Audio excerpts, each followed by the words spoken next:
Muito bem, vamos começar então? E aí, professor Itamir, a sala é sua, querido. Fique à vontade, que Deus te abençoe e te use. Amém, amém.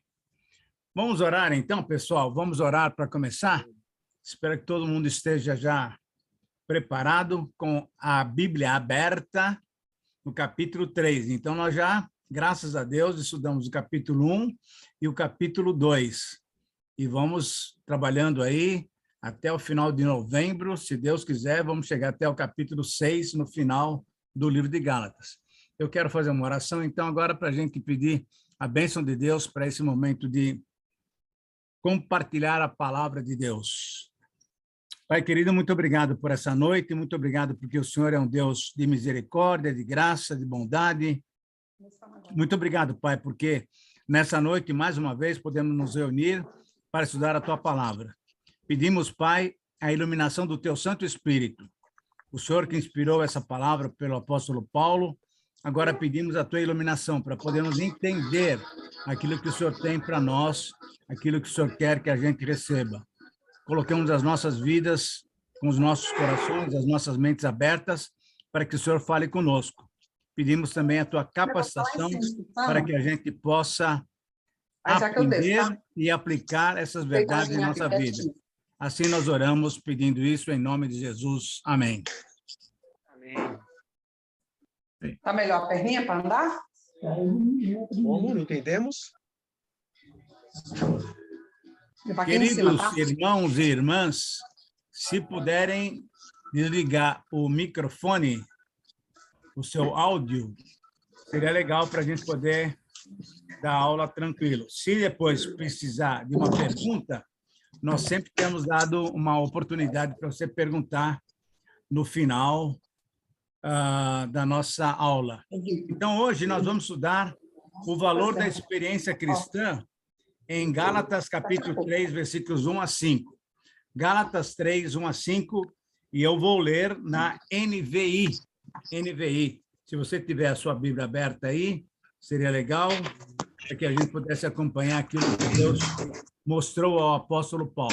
Bom, vamos lembrar um pouquinho, antes de ler a palavra, aquilo que Paulo está fazendo ao escrever essa carta. Ele está simplesmente mostrando para as igrejas da Galácia que o que eles têm enfrentado é alguma coisa assim muito, muito, muito delicada, que é exatamente uma proclamação falsa do Evangelho.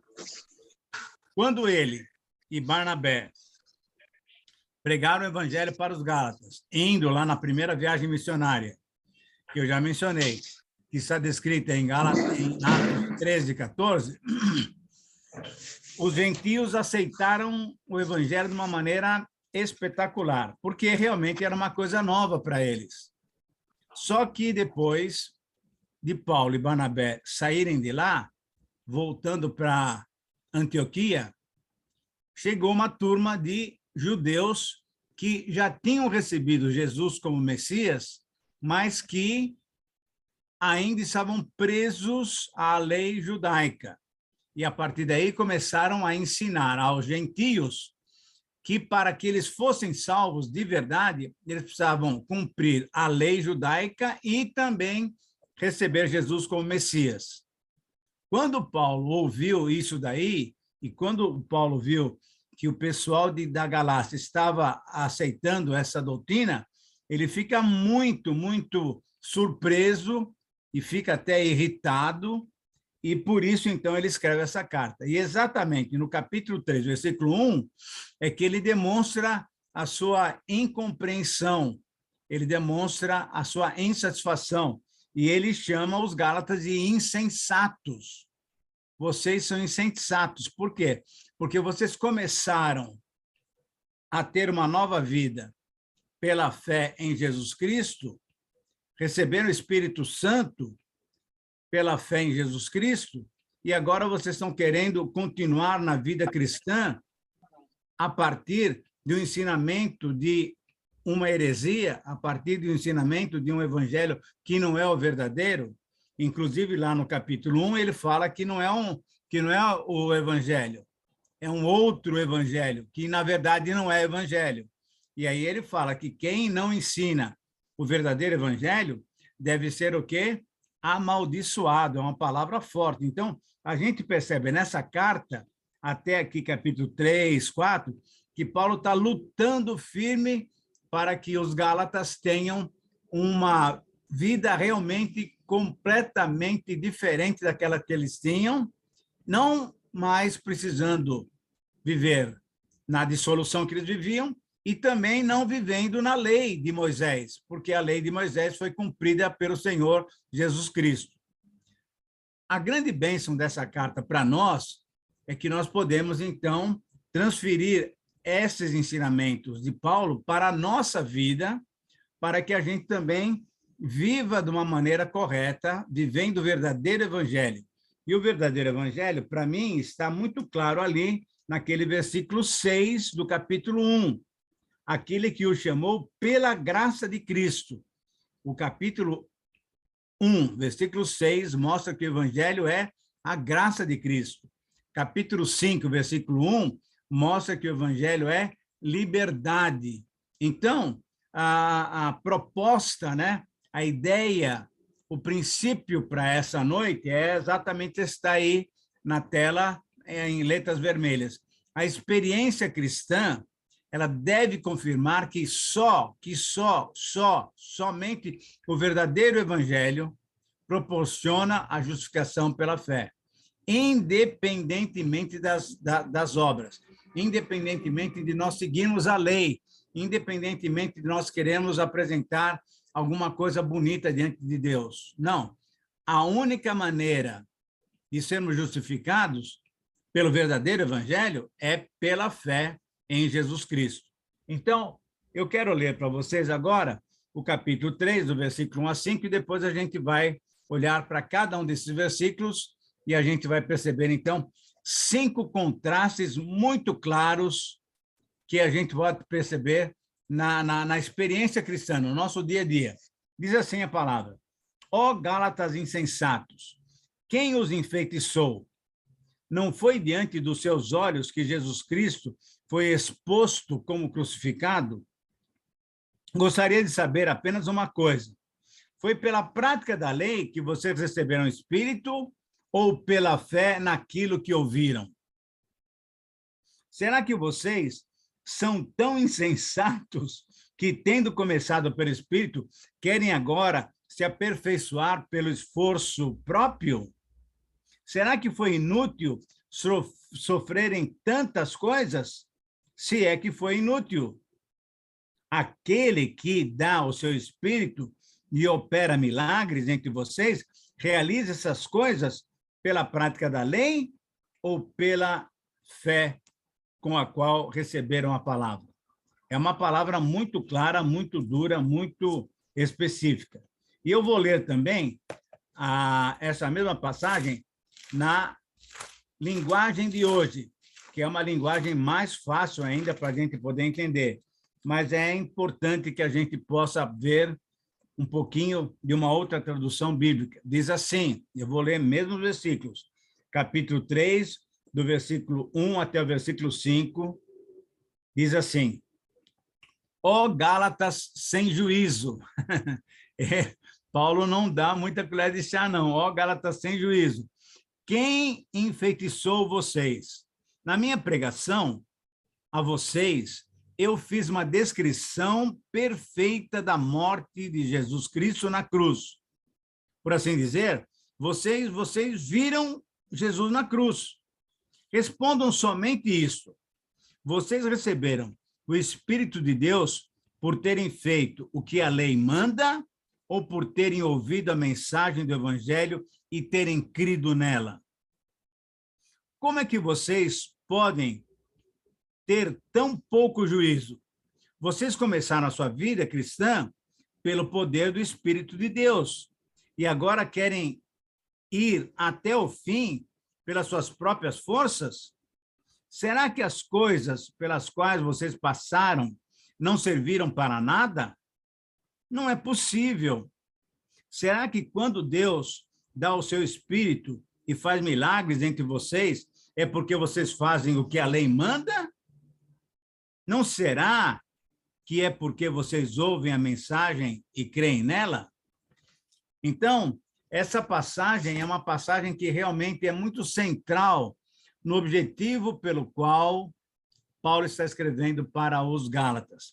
Ele está procurando chamar a atenção dos Gálatas para que eles voltem a pensar racionalmente, de uma maneira correta, com sabedoria, com discernimento, para perceber como é que eles creram na mensagem do Evangelho que ele e Barnabé pregaram e como é que eles estão agora titubeando, crendo numa outra mensagem que, na verdade, não é uma mensagem verdadeira, é uma mensagem falsa, é um evangelho completamente herético.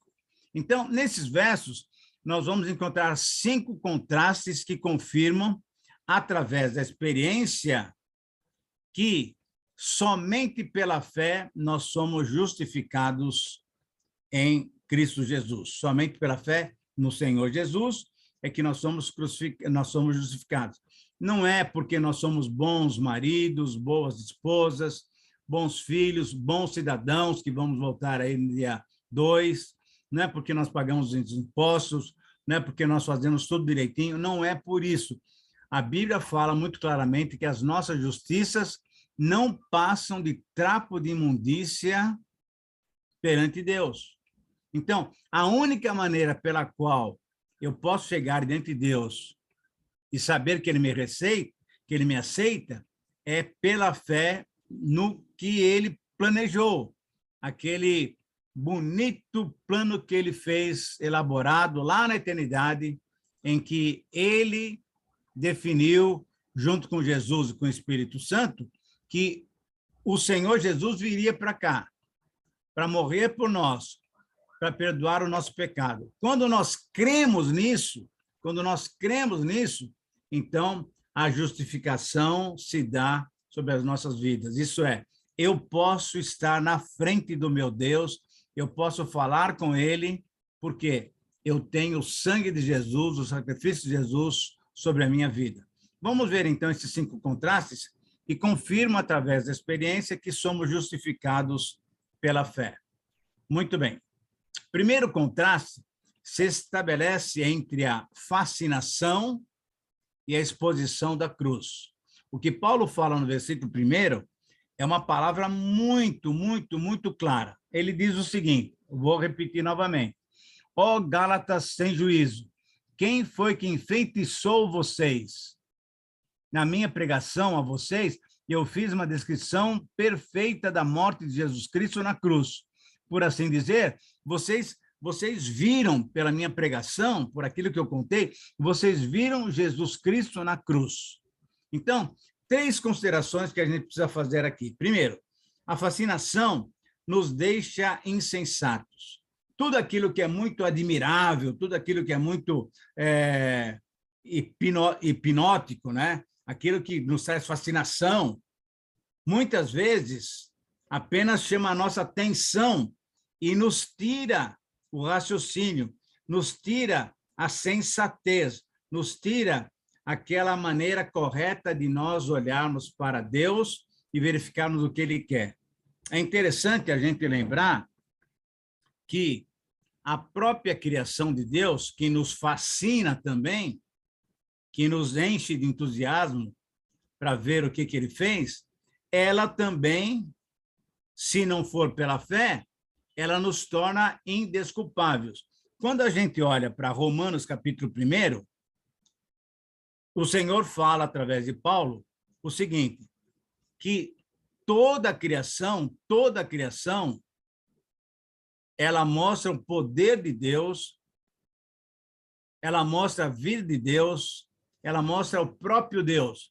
Se nós não ficarmos firmes, mantendo a nossa fé de que esse Deus que criou tudo é o nosso Deus, é aquele Deus que nos deu Jesus Cristo, nós apenas ficaremos fascinados, embevecidos com a criação. Os céus declaram a glória de Deus. A gente fica tão entusiasmado que a gente esquece de olhar para o que Deus tem feito por nós. Então, a fascinação nos deixa, muitas vezes, insensatos.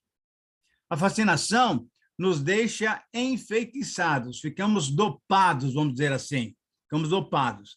E por isso, e eu quero ler para vocês esse versículo, lá de Romanos, capítulo 1, que eu citei, porque é interessante que Paulo é muito claro em dizer que nós somos o quê? Culpados, porque quando nós admiramos somente a criação e não glorificamos a Deus, não percebemos que foi Deus quem fez tudo aquilo, nós estamos simplesmente animados, alegres, fascinados, embevecidos com a criação, mas não dando a glória a quem merece. Olha só o que Paulo fala o seguinte: pois o que de Deus se pode conhecer é manifesto entre eles, isso é, Deus tem manifestado o seu grande amor para com todos nós. Pois desde a criação do mundo, os atributos invisíveis de Deus, seu eterno poder e a sua natureza divina têm sido vistos claramente, sendo compreendidos por meio das coisas criadas, de forma que, se nós não percebermos que é Deus quem fez tudo isso, esses homens, todos nós, seremos o quê? Indesculpáveis. Indesculpáveis.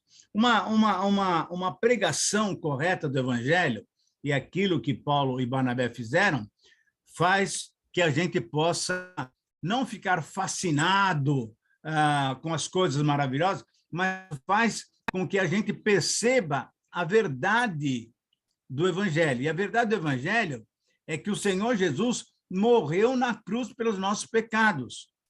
É uma mensagem dura, é uma mensagem bruta, é uma mensagem que mexe com a gente, sem dúvida, porque, imagina só, é o próprio Deus que veio até aqui e se tornou ser humano, e foi perseguido, e foi ridicularizado, e não foi crido. É o próprio Deus que se humilhou e se tornou carne.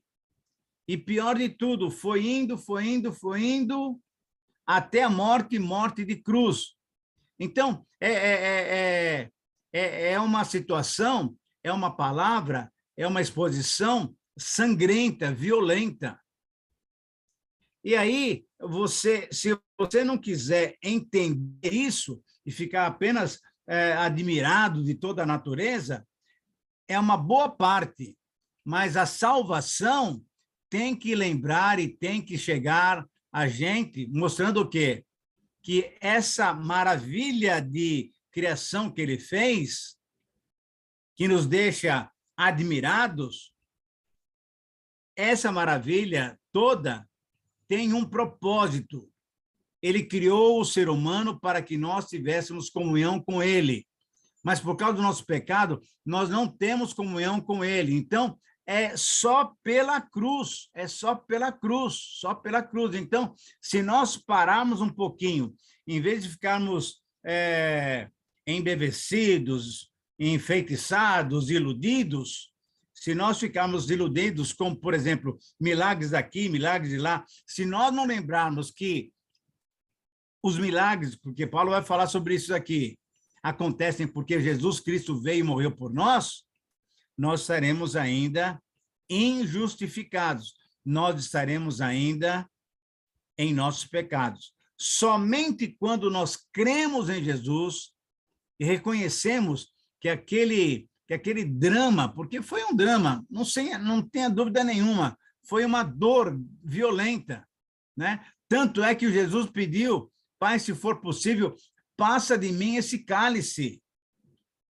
Se nós não cremos nisso, nessa morte sangrenta, nessa morte que derramou o sangue para cobrir os nossos pecados, nós não temos justificação. Então, a fascinação nos faz esquecer do Jesus crucificado. Nós queremos só o Jesus do milagre para lá e para cá, queremos o Jesus, então, do colar, né? aquela cruz aqui no peito e assim por diante, tudo muito bonito. Mas eu tenho que lembrar que o meu querido Senhor Jesus morreu na cruz, verteu seu sangue, foi cuspido, foi crucificado, a coroa de espinho foi colocada na sua cabeça, ele apanhou, ele foi desnudo. Ora, tudo isso demonstra o quê? Que esse é o verdadeiro evangelho. E, por exemplo, quando Paulo escreve para os coríntios, que eram gregos, e eles faziam o quê? Eles não entendiam isso. Para os judeus, a cruz era uma ofensa, porque a lei lá do Antigo Testamento dizia: quem for pendurado no madeiro, seja maldito. Então, Jesus, tendo sido pendurado numa cruz, para os judeus, ele era maldito. E para os gentios, essa morte na cruz era uma loucura, era uma loucura. E quando Paulo fala isso, então, ele fala, olha, a verdade é essa, a verdade é essa. Judeu e gentio têm que aceitar, porque a salvação, a justificação, só vem pela aceitação do sacrifício do Senhor Jesus na cruz do Calvário. Por isso, então, quando nós tomamos a ceia, nos primeiros domingos do mês na nossa igreja, nós lembramos, é um memorial, nós lembramos daquele momento, assim, muito, muito, muito duro, muito triste, em que o sangue do Senhor Jesus Cristo foi vertido. E não só ali na cruz. O Senhor Jesus começou a ser hostilizado já durante a madrugada. Apanhou, levou chicotadas, teve que carregar a cruz. E é interessante que lá na oração, lá em João capítulo 17, Lucas mostra que as suas gotas de suor se tornaram como gotas de sangue. Então, ele já sofre desde o começo, desde aquela quinta-feira depois da ceia, e a partir dali, ele vai indo até sexta-feira pela manhã, quando era crucificado. Então, nós temos que lembrar que a justificação tem que ter base na cruz do Senhor Jesus Cristo. Na cruz do Senhor Jesus Cristo. Então, o primeiro contraste se estabelece exatamente entre a fascinação, entre aquilo que você fica surpreendido, aquilo que você fica muito entusiasmado, e a verdade. E a verdade é que a vida que nós temos, a salvação que nós temos, a justificação que nós temos, ela foi conquistada, graças a Deus, porque o Senhor Jesus Cristo se deu por nós na cruz do Calvário. O segundo contraste se estabelece entre as obras da lei e a pregação da fé. É muito claro no versículo 2 o que Paulo diz. E eu leio para vocês novamente, na linguagem de hoje, o versículo 2, que diz o seguinte: respondam somente isso. Paulo é muito claro em se dirigir à igreja que ele fundou. Me respondam uma coisa: vocês receberam o Espírito de Deus por terem feito o que a lei manda ou por terem ouvido a mensagem do Evangelho e terem crido nela? É muito interessante como Paulo é muito objetivo. Olha, eu quero que vocês saibam o seguinte, pensem comigo, deixem a insensatez do lado e pensem comigo. Como é que vocês receberam o Espírito Santo? Agora, para falar sobre o Espírito Santo, você tem que novamente lembrar do quê? Do Senhor Jesus Cristo, morto na cruz, mas, graças a Deus, ressuscitado, elevado ao céu, glorificado, e ele é que, junto com o Pai, envia o Espírito Santo para nós. A salvação que nós temos, queridos irmãos, é uma salvação em que o Senhor Jesus está na nossa vida, mas está na nossa vida através de quem? O Espírito Santo habita em nós. Eu e você somos o quê? Templo do Espírito Santo. Então, esse Espírito que nós recebemos pela misericórdia e bondade de Deus não vem porque nós obedecemos à lei, vem porque nós recebemos a bênção de ter o Senhor Jesus Cristo doando-nos o seu Espírito Santo. Recebemos o Espírito Santo como uma bênção que vem de Deus. Romanos capítulo 5, versículo 5, diz o seguinte, uma palavra muito interessante para a gente lembrar, e se você puder marcar na sua Bíblia de papel, ou então marcar aí no seu celular, Romanos capítulo 5, versículo 5, olha o que Deus tem feito por nós de uma maneira toda especial. E a esperança não nos decepciona, porque Deus, olha só o que Deus fez, porque Deus derramou o seu amor em nossos corações pelo Espírito Santo, por meio do Espírito Santo que ele nos concedeu. O Espírito Santo é concedido por nós, por quê? Porque nós somos bonzinhos? Porque nós temos boas obras para apresentar? Não. O Espírito Santo nos foi dado pelo amor. E quando o Espírito Santo vem para nós, nos enche de amor. Então, a presença do Espírito Santo em nossa vida, ela não vem pela prática da lei. Não é pela prática da lei. Pela prática da lei, nós encontramos o quê? Uma palavra muito dura. A alma que pecar, essa morrerá. A alma que pecar, essa morrerá. Então, pela lei, porque eu não consigo cumpri-la, pela lei, porque o homem não consegue cumprir o espírito da lei, ele pode até cumprir a letra da lei, mas não o sentido, o espírito, o significado da lei. A lei mata. Então, a presença do Espírito em nossa vida vem porque nós cremos na pregação que nos foi transmitida pelos instrumentos de Deus. Aqui, no caso dos Gálatas, por Paulo e Barnabé.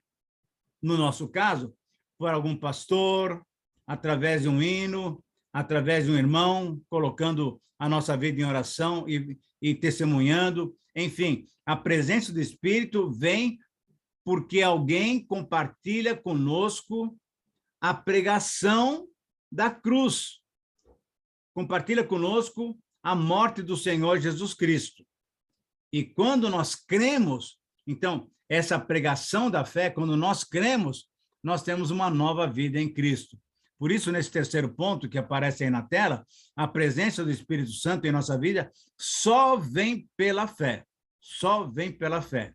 Por isso, a gente pode olhar lá para o Antigo Testamento, no livro de Abacuque e também no livro de Jonas, né? O justo viverá pela fé. Não é pela prática da lei. Pela prática da lei, o próprio Jonas seria fulminado, mas o Senhor ainda lhe concede uma oportunidade, depois de discipliná-lo, e aí fala, Jonas, você vai lá e vai pregar aquilo que eu falei para pregar. E é o que é interessante para a gente perceber. Quando a mensagem de Deus é pregada da maneira que Deus quer que a gente pregue, isso é, com características sérias de salvação, mas com características também de condenação, há arrependimento, há salvação. E você lembra, então, lendo o livro de Jonas, que houve o quê?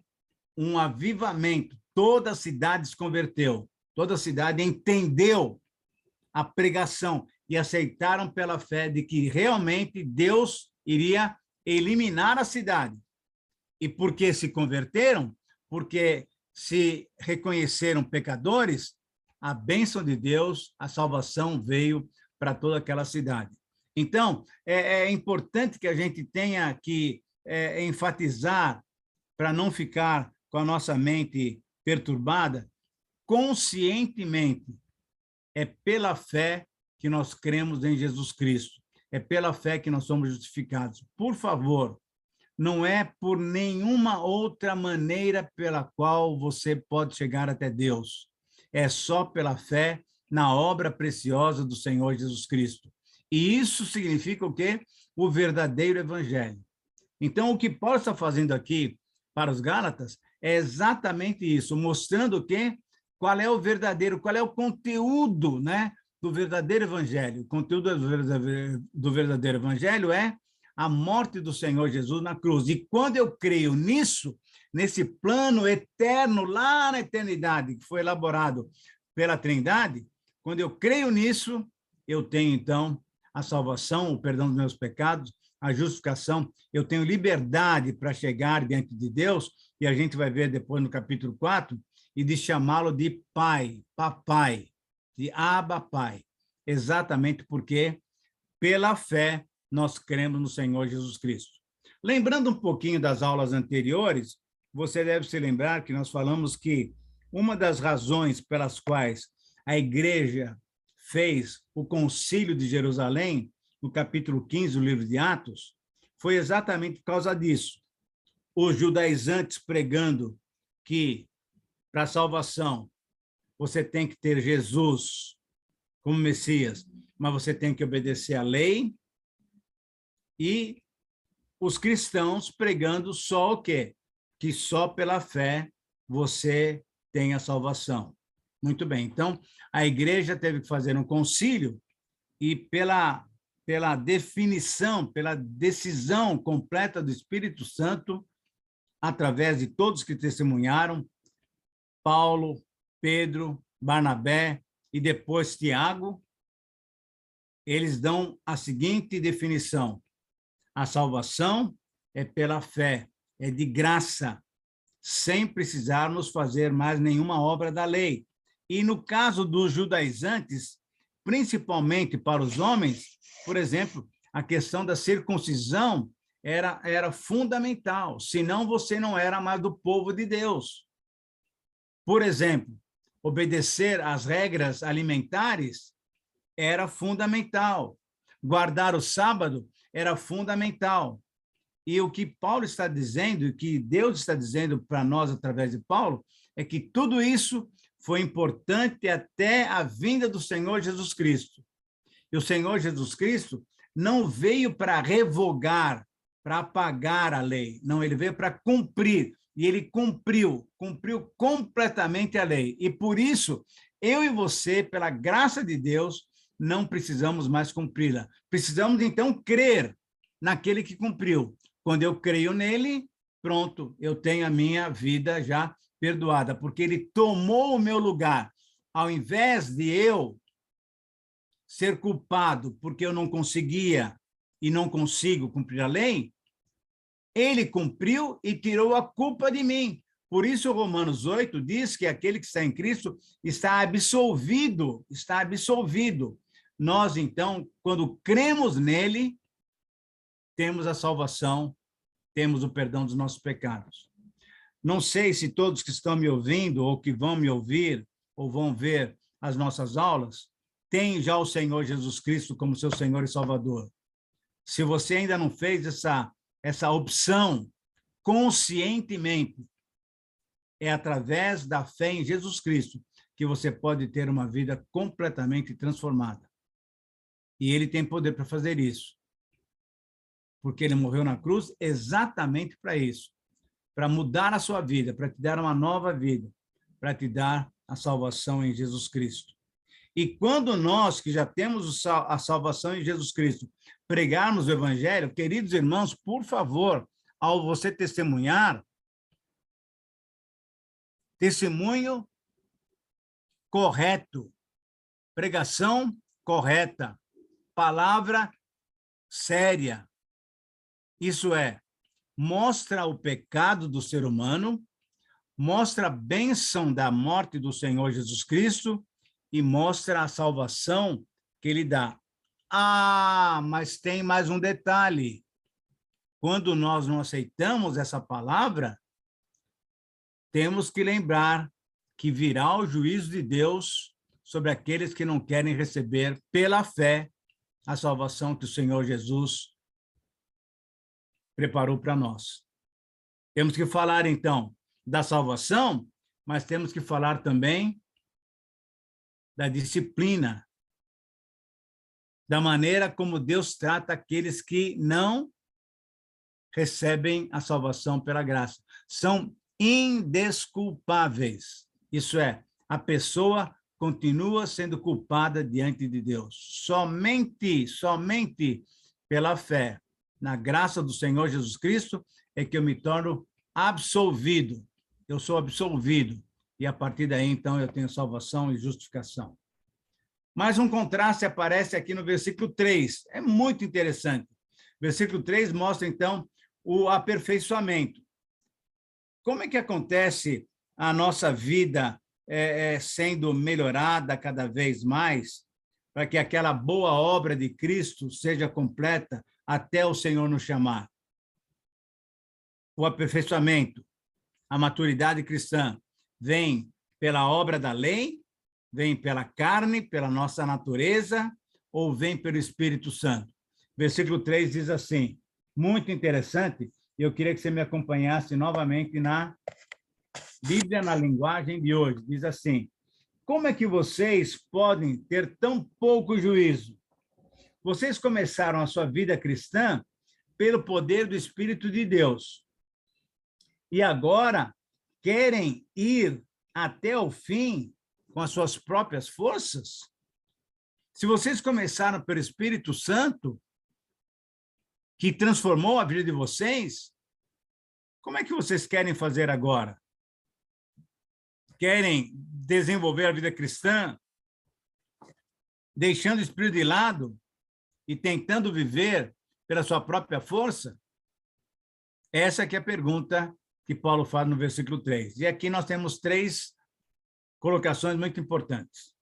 Primeiro, o aperfeiçoamento cristão não nos conduz à insensatez.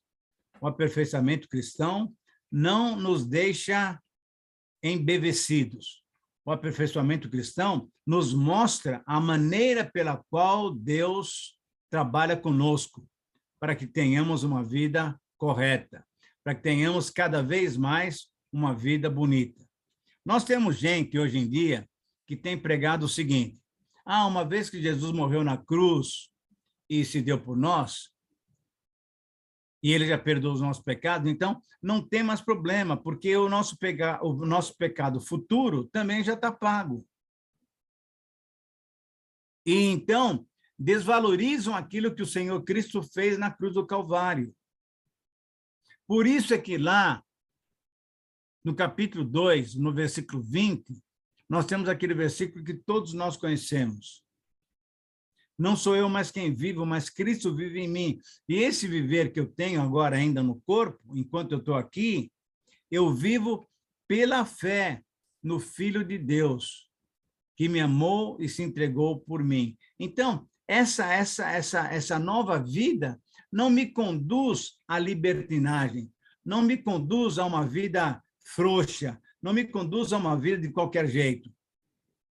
Essa vida que o Senhor Jesus me deu, me conduz a ter uma vida mais perto dele ainda, uma vida mais santa, uma vida mais pura, como gratidão por aquilo que ele fez por mim. Então, eu tenho que ser santo, sim, mas eu sou santo porque o Espírito Santo habita em mim e me dá alegria em evitar certas situações que embaraçem o meu caminho. E é interessante que a gente tem que entender, então, que o aperfeiçoamento cristão não se dá através do espírito próprio, do nosso esforço, do espírito humano. Não, não. Eu lembro muito bem aquilo que o Senhor Jesus disse lá em Mateus capítulo 5, versículo 20. Se a vossa justiça não exceder, não ultrapassar a justiça que os religiosos apresentam para Deus, vocês não entrarão no reino de Deus, vocês não têm a salvação. E aqui vale a pena nós lembrarmos também aquela parábola que o Senhor Jesus contou do publicano e do fariseu. Você lembra bem? Chegam dois homens no templo para orar, para falar com Deus. E o religioso, aquele que tem se aperfeiçoado, fazendo coisas, apresentando coisas, ele se apresenta para Deus e fala, olha, Deus, muito obrigado, porque eu não sou como os demais homens, eu já sou uma pessoa especial, eu sou numa categoria diferenciada. E olha o que eu faço. E aí ele alista. Olha, eu dou o dízimo, eu faço isso, eu faço aquilo, eu jejuo 2 vezes por semana, quando a lei só me sugeria que eu devia jejuar uma vez só. Eu faço isso, faço aquilo. Então, está aqui a minha folha corrida. Pode me agradecer e pode me abençoar, porque aqui o senhor tem um filho de Deus excelente. Muito bem, termina a sua oração, e aí Jesus mostra o que aquele publicano, que era uma pessoa completamente marginalizada pela sociedade. O que é um publicano? Publicano era uma pessoa que fazia o serviço público. E, naquele tempo, o serviço público era feito em favor de Roma, que dominava o mundo todo. Então, os judeus pagavam imposto tanto para o templo como imposto para o governo. E o governo dava aquele dinheiro para Roma. Então, o que acontecia, por exemplo, com Mateus e com Zaqueu, que eram judeus, que estavam ali na coletoria, que estavam ali na alfândega, estavam ali cobrando impostos, os judeus consideravam eles assim, os dois, né, e outros publicanos, como pessoas péssimas, eram traidores à pátria, porque estavam cobrando dinheiro dos judeus para mandarem para Roma. E esse publicano, então, uma pessoa assim, rejeitada pela sociedade, ele entende a situação dele, e ele só coloca a seguinte frase na sua oração: Senhor, tem misericórdia de mim. Olha, eu sou pecador, é isso daí. Enquanto o fariseu, o religioso, apresentou o quê? Uma série de itens, olha como que eu sou um cara muito legal, aquele homem simplesmente entendeu que, se não fosse pela graça de Deus, se não fosse pelo Espírito Santo na vida dele, ele não seria alguém aperfeiçoado. Ele não teria salvação, não teria justificação. E é interessante que a gente tem que perceber, em alguns textos da palavra de Deus, que a maneira pela qual nós somos trabalhados por Deus para chegarmos a um nível da estatura do varão perfeito é uma maneira não muito agradável.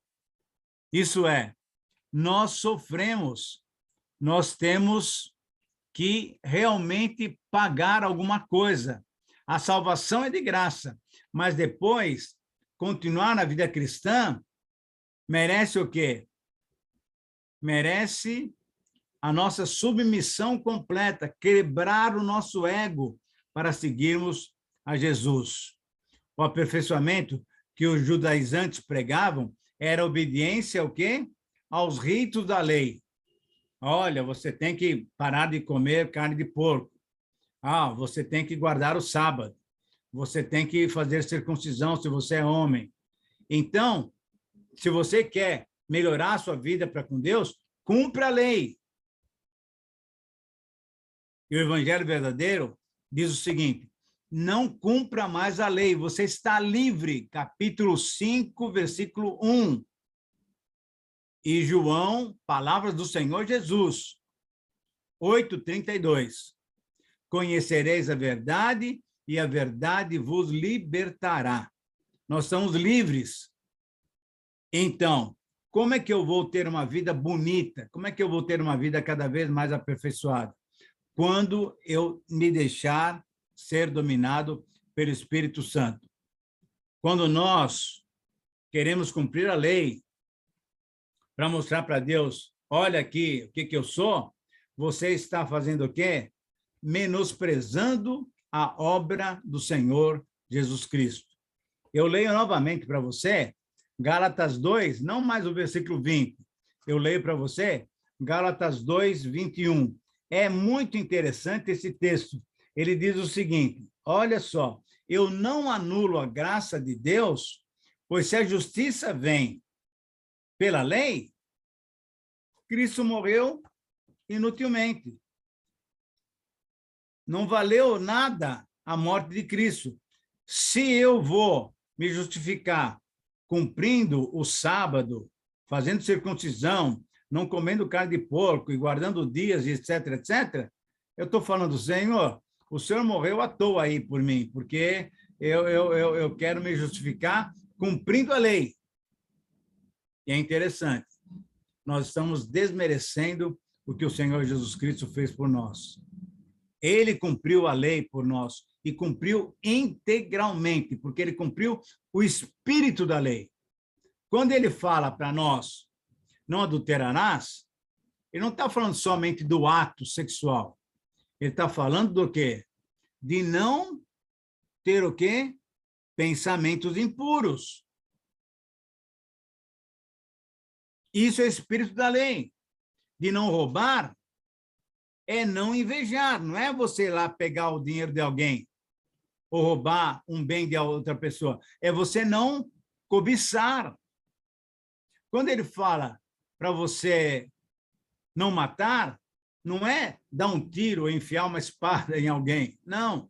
É para você não ter problema com alguém. Então, o espírito da lei, para nós, seres humanos, é impossível de ser cumprido. Mas, pela graça de Deus, Jesus Cristo veio e se deu por nós.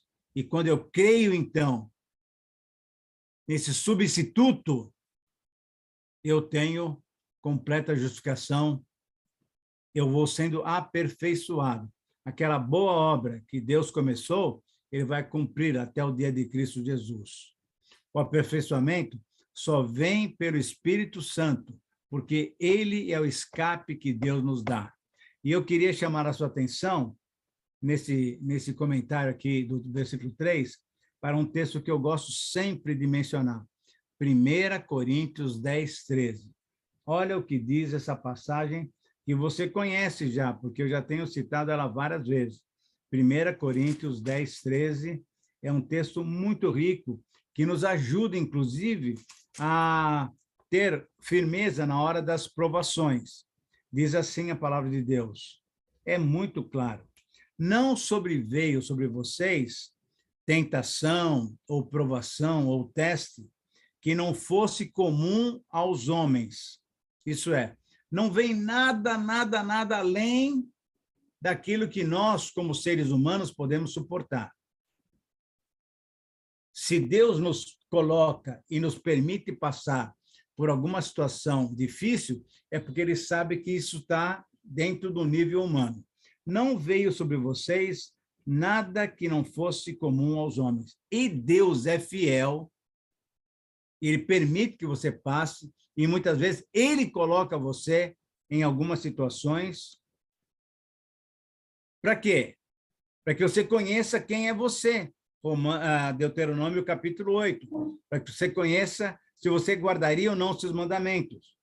Aí, mas Paulo fala, Deus é fiel, ele não permitirá que vocês sejam testados além daquilo que vocês podem suportar. Isso é, está dentro dos seus limites. Se você fala assim, eu não aguento mais, desculpe, desculpe. Se Deus está te dando, é porque ele sabe que você pode aguentar.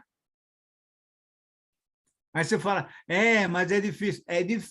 É difícil, mas ele te dá o escape. Olha, e é aqui que fica bonito o texto. Mas quando forem testados, ele mesmo providenciará um escape para que vocês possam suportar. E a minha pergunta é essa, qual é o escape que ele dá? Qual é o escape que ele dá? Na verdade, ele já deu esse escape, sabe o que é? É o Espírito Santo dentro de você. É a própria presença dele dentro de você. Quando você se submete ao Espírito Santo, quando você começa a louvar a Deus, aquela aprovação já não tem mais sentido. Não sei se você consegue entender isso.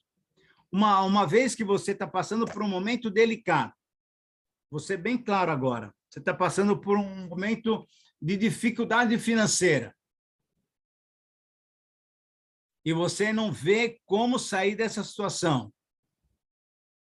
mas o Espírito Santo habita em você, você já é um cristão, e o Senhor, então, está falando que ele é fiel e não vai deixar que você seja testado além da sua força.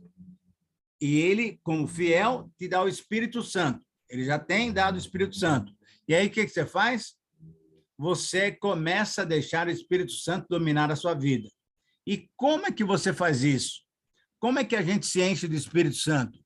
Abra a sua Bíblia lá em Efésios 5:18. Cantando e louvando a Deus com salmos e hinos e cânticos espirituais. Então, quando você está passando pela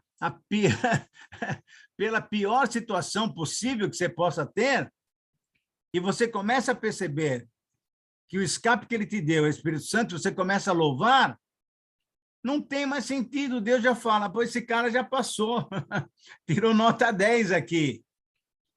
E aí eu vou trabalhar com ele para uma outra fase da vida dele. Quer dizer, quando eu começo a louvar o Senhor, ele sabe que eu sou agradecido a Deus porque ele tem cuidado de mim. Ele tem me dado o Espírito Santo como escape, e aí eu posso louvar a ele, eu posso agradecer a Deus, porque o Espírito Santo me encoraja. Ele é o Espírito, ele é o Deus de toda a consolação. Então, o terceiro contraste se estabelece entre o aperfeiçoamento, você quer ter uma vida bonita? Não tente apresentar alguma coisa que você faça perante Deus. Apresente a tua vida cheia do Espírito Santo, aí sim. Versículo 4. Estamos chegando lá no final. O quarto contraste se estabelece entre o sofrimento inútil e o sofrimento útil. Quando os Gálatas receberam o Senhor Jesus, se você olhar lá para o capítulo 13, 14, muitas pressões vieram sobre eles, e eles começaram a sofrer, porque é verdade, quando nós estamos vivendo uma vida qualquer por aí, sem o Senhor Jesus, e mudamos de vida, normalmente, ou a nossa família, ou os nossos colegas, ou alguém que está perto da... mas o que aconteceu com você? Ih, você ficou tão chato agora, você mudou de vida, o que é isso? E começa o sofrimento, E a pergunta de Paulo é muito clara. Veja o versículo 4, o que Paulo fala, é muito legal. Olha, será que as coisas que vocês passaram não serviram para nada? Não é possível. Não é possível. Vocês sofreram. E agora estão querendo sair do sofrimento para voltar para o quê? Para a lei? E o que é interessante aqui é que Paulo está falando para os gentios. Os gentios não tinham nem lei, não conheciam a lei mosaica. Agora vocês querem fazer o quê? Ficar bonitinho diante de Deus, cumprindo a lei mosaica? Não, não. Vocês até sofreram, porque receberam Jesus Cristo como seu Senhor e Salvador. Será que foi inútil? E aqui, então, 3 considerações. O sofrimento, queridos irmãos, ele faz parte da vida cristã, não tem colher de chá. Esse papo que anda na televisão aí, que você é filho do rei, você é filho do rei mesmo, mas que você não vai sofrer, isso é mentira, e isso é ilusão. Isso é o quê? Ilusão. Vocês estão se tornando insensatos, porque vocês querem só aquilo que o Deus pode dar, em vez de você querer Deus que pode dar. O sofrimento cristão não é inútil, não é inútil. Por quê? Porque ele usa o sofrimento para nos fazer parecidos cada vez mais com o Senhor Jesus Cristo. Eu queria que você anotasse aí 3 versículos que eu anotei aqui, para que você tivesse condições de olhar depois e colocar a sua vida diante de Deus. Primeiro versículo é Filipenses 1, 29. E eu vou ler os 3 versículos para que você possa entender o que é que temos aqui. Filipenses, capítulo 1, versículo 29. Queridos irmãos, entendam o seguinte, o que Paulo vai falar aqui é uma coisa que você vai falar, mas Paulo mesmo, que sofreu, que foi apedrejado, que foi tido como morto. É esse cara que está falando uma coisa muito bonita e muito desafiadora para nós.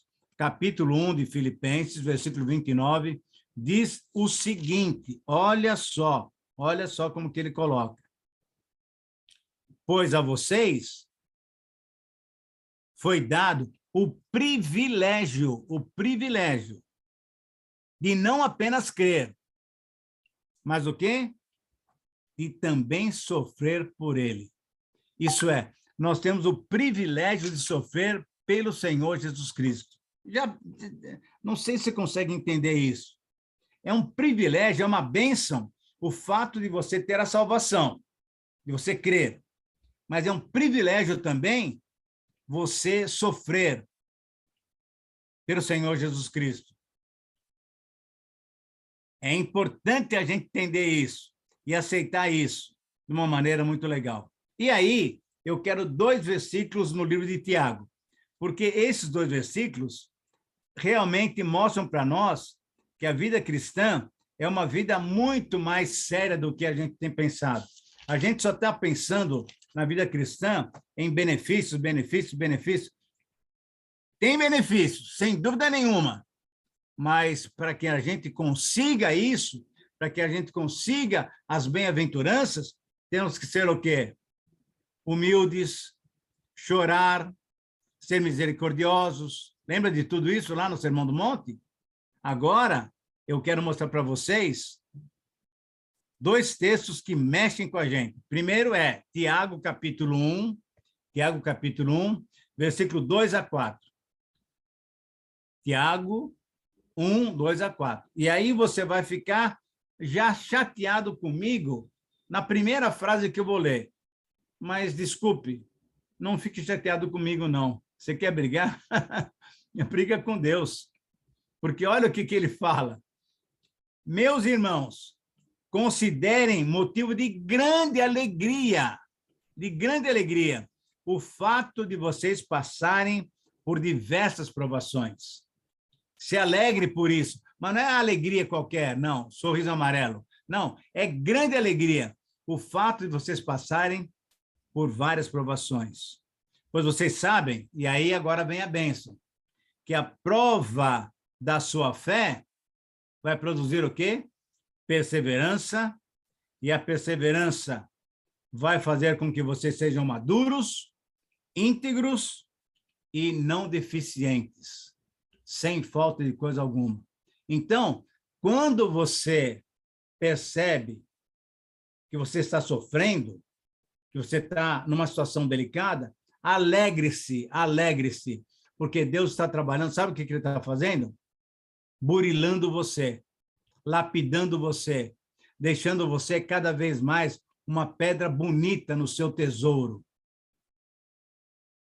Porque eu tenho arestas para melhorar, eu tenho coisas que Deus tem que tirar da minha vida, e ele vai tirar através do quê? De coisas que doem. Não tenha dúvida. É a disciplina dele. Graças a Deus que Deus nos disciplina.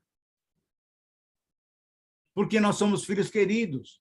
E a disciplina não é um castigo. O castigo foi dado lá na cruz do Calvário. A disciplina é para que eu possa ter uma vida cada vez mais correta, mais bonita diante do Senhor. Agora, dá uma olhada no versículo 12.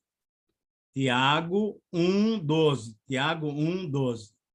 E olha o que ele fala, porque eu falei das bem-aventuranças agora, né? Então, olha o que ele fala. Feliz é o homem, feliz é a mulher que persevera na provação, porque vai receber o quê? A coroa da vida. Vai receber o eterno galardão.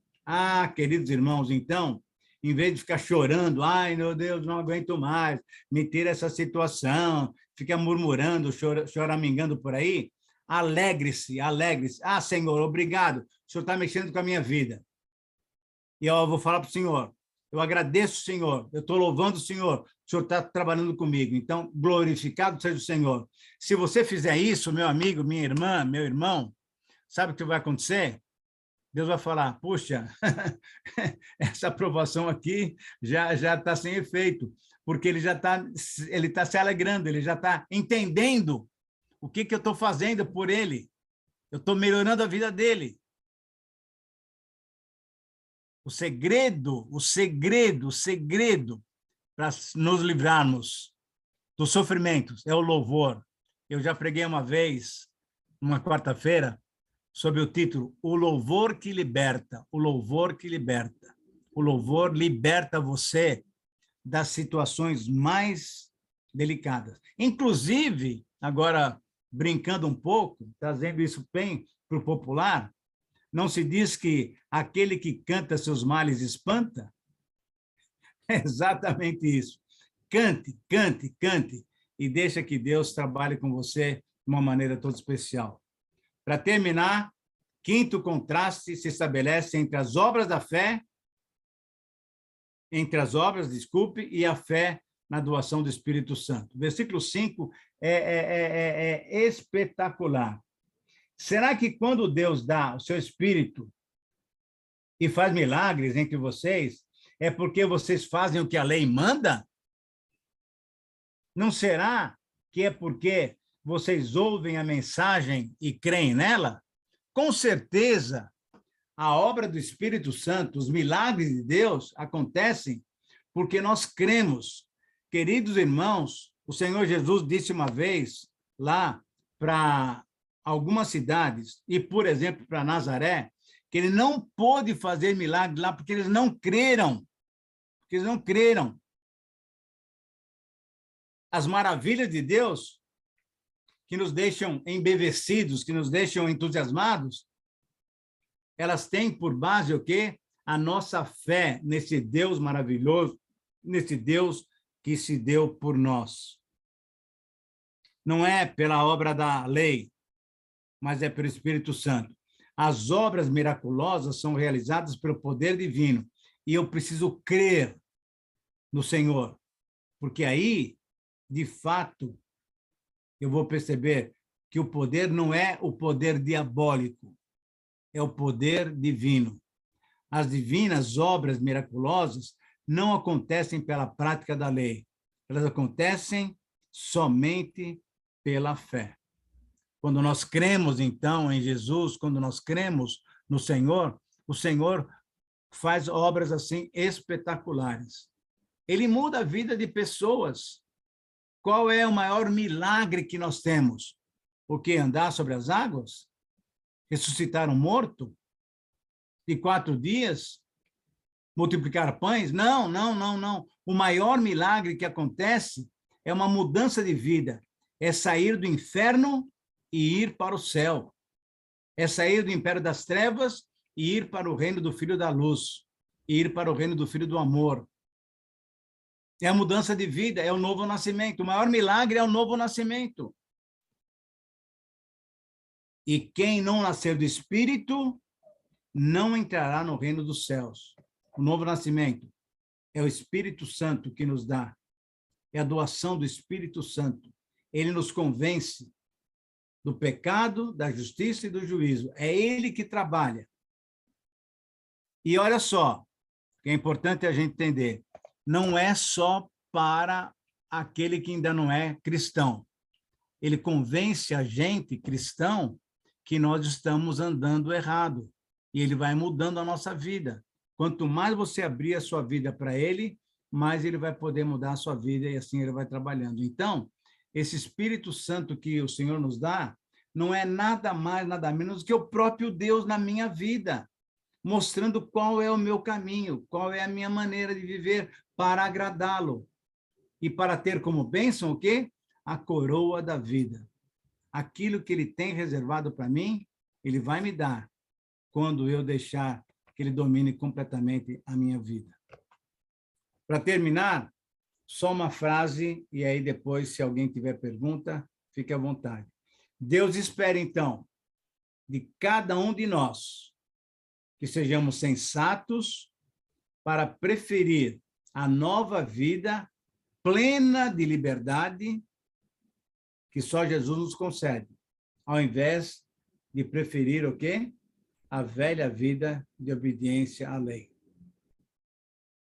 O que Deus está oferecendo para nós é uma vida completamente gostosa, alegre, com dificuldades, sim. No mundo tereis aflições, mas tem de bom ânimo, isso é, fiquem alegres, porque eu venci o mundo. E essa vitória do Senhor Jesus, ele compartilha com cada um de nós. Que Deus possa nos abençoar e que cada um de nós não seja iludido, né, por alguma coisa, por um outro evangelho, por uma heresia, que nós possamos entender que a salvação, a bênção de ter uma nova vida, vem porque nós cremos pela fé no quê? Na cruz do Calvário, na morte do Senhor Jesus Cristo. Quando isso acontece, é uma vida realmente rica para a glória de Deus.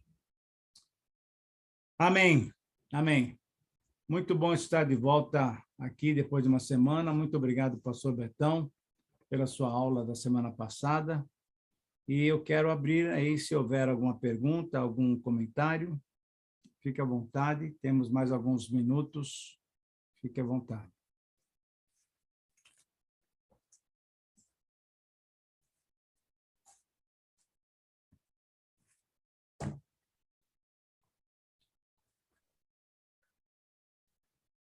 Todo mundo em silêncio, pensando ainda. Oi, pastor, boa noite, é paz. Tudo Oi, bem? É a boa. Vanessa. Sim. Eu acabei anotando somente 3 versículos desses últimos que você falou, que foi o Efésios 5:18, Filipenses 1:29 e o Tiago 1:12. Acho que estou faltando algum para eu marcar. Tá. Tiago 1, 2 a 4. 1, 2 a 4, tá certo. Isso. Tá bom, obrigada. Todos eles falam sobre o sofrimento e a maneira como Deus trabalha com a gente através dessa situação. Muito bem, mais alguma pergunta, mais alguma questão? Ok, então tá bom.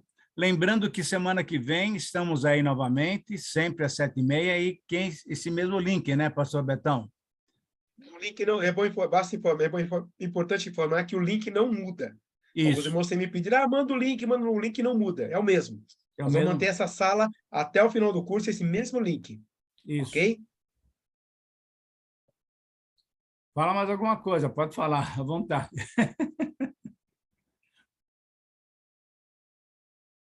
Já temos alguns vídeos editados, tá? E eu creio que a semana que vem já vai ser disponibilizado para vocês.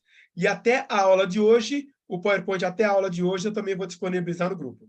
Ah, que legal, muito bom, isso é muito bom. Então, você vai poder rever as aulas, vai poder estudar sozinho, né? E pedir a bênção de Deus para que você possa compreender e praticar, principalmente praticar a palavra de Deus. Muito bem. Vamos encerrar, então. Eu pediria, então, que o pastor Betão mesmo pode orar com a gente, por favor? Com alegria. Aqueles que puderem, feche os olhos, curva a cabeça e orem comigo. Pai querido, muito obrigado por esse instante de aprendizado da tua palavra, em que a palavra foi compartilhada e Deus de maneira bem clara, para que nós possamos entender e conhecer melhor do Senhor. Deus amado, faz de nós, Deus, aqueles que possam dispensar essa palavra a outrem. Não guardem apenas para nós, mas que outros possam chegar a esse conhecimento também e ter uma vida plena, dirigida e controlada pelo Senhor e na dependência do Senhor. E Deus amado, que possa olhar para essa vida com outros olhos e em tudo glorificar o teu nome. Amém. Toma, Amém. Deus, continua guardando a vida do pastor Itamir e de todos esses que têm frequentado essa sala e aqueles que por um motivo ou outro não puderam estar conosco hoje. Que o Senhor possa trazê-los na próxima semana para que juntos sentemos em torno da tua palavra para aprender do Senhor. Amém. Agradecemos, ó Pai, a tua boa vontade para conosco, a ação do teu Espírito. No nome de Jesus. Amém. Amém. Amém. Muito bem, pessoal. Até semana que vem, se Deus quiser.